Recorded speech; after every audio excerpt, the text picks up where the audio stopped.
I'm Sara. I'm 40 years old and mother to a gorgeous 10-year-old boy, Stefan. He is the light of my life and the centre of my universe. It seems hard to imagine now that when he was a baby I could not bear to be in his company. I've also lived with anxiety for much of my life.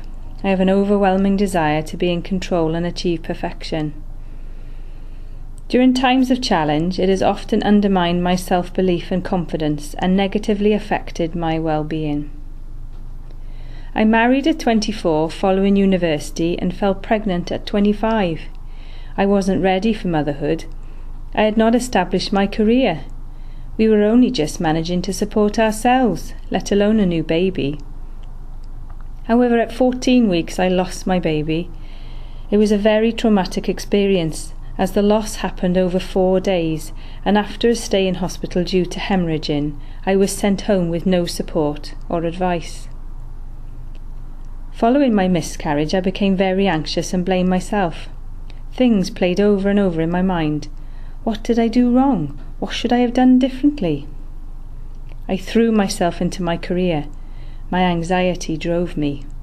I was determined to achieve, perhaps to overcome what had happened, but also to ensure I was in a better financial position before conceiving again. I got my dream job and quickly climbed the ladder. At 29, I finally decided I was ready to have a baby. As I was an older mum and had miscarried before, I was anxious that I would not conceive. I put a lot of pressure on myself. It took about 18 months to conceive. I wasn't overjoyed by the sight of the blue line. I felt anxious. From day one, I was convinced that something was going to go wrong. I continued to work full-time until 38 weeks and became exhausted. I was so apprehensive and terrified of the impending labour, I was more convinced than ever that something was going to go wrong. I developed an itchy rash all over my legs and didn't sleep for 2 weeks leading up to the birth. A few days before the due date, I woke up at midnight in pain, and as I crossed the land into the bathroom, I felt a pop. My waters had broken. Later that day I started to pass meconium, which I knew was a sign that my baby was in distress. We called the unit and were told to come in straight away. Upon arrival, I was immediately taken to delivery suite. I was in a significant amount of pain and my contractions were regular and strong.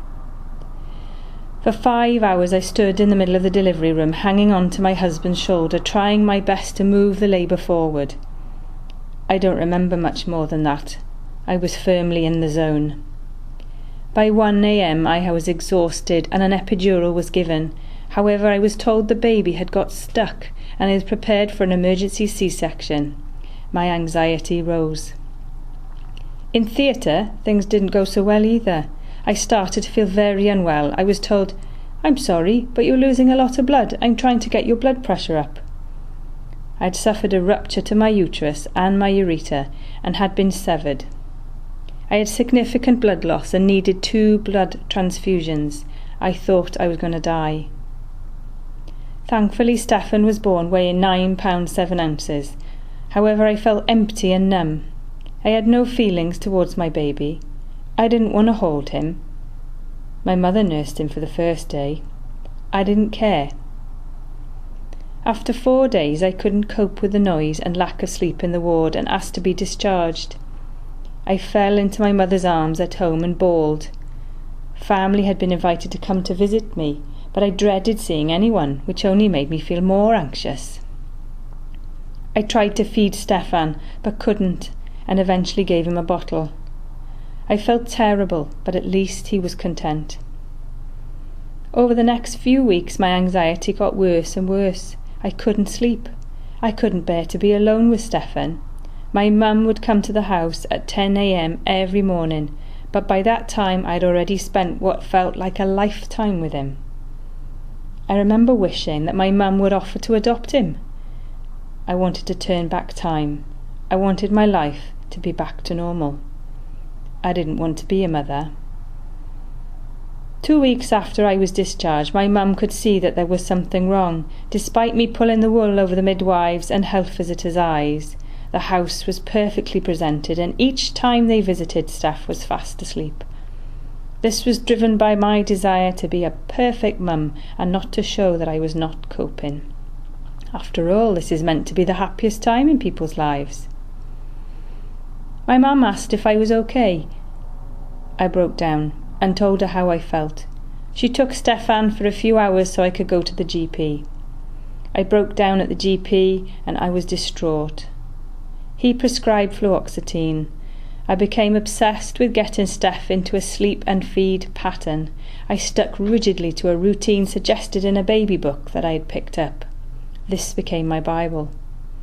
I became even more anxious if Stefan didn't comply with the pattern. Although Steph was sleeping 7 until 7 at a very early age, on reflection, the book took away my instincts and exacerbated the bonding issues that already existed. I found I compared notes at the first-time mums group too, which made me feel inadequate and more anxious. I was not told to expect to feel like this. No one gave me any guidance or signposted me to any sources of support or advice. No one gave me license to say it was okay to feel that bad. In the end, I was referred to the community mental health team and diagnosed as having postnatal depression brought on by post-traumatic stress following the traumatic delivery. I was assigned a CPN who focused on talking therapy. She was a new mother and could understand my feelings and anxieties. I found talking to her very helpful. I came off fluoxetine and was given medication to help me sleep and to relieve the anxiety. Within weeks I was feeling much less anxious and I gradually recovered. It wasn't until a year and a half later that I finally realised it wasn't a failure on my part that I felt so bad after Stefan's birth. I was referred through my health visit to a midwifery counselling service and was invited to meet the lead obstetrician that week. When entering the room, the consultant said, "May I start by saying what a horrific experience you have had? If only someone had told me this immediately after Stefan's birth, I think things may have been very different."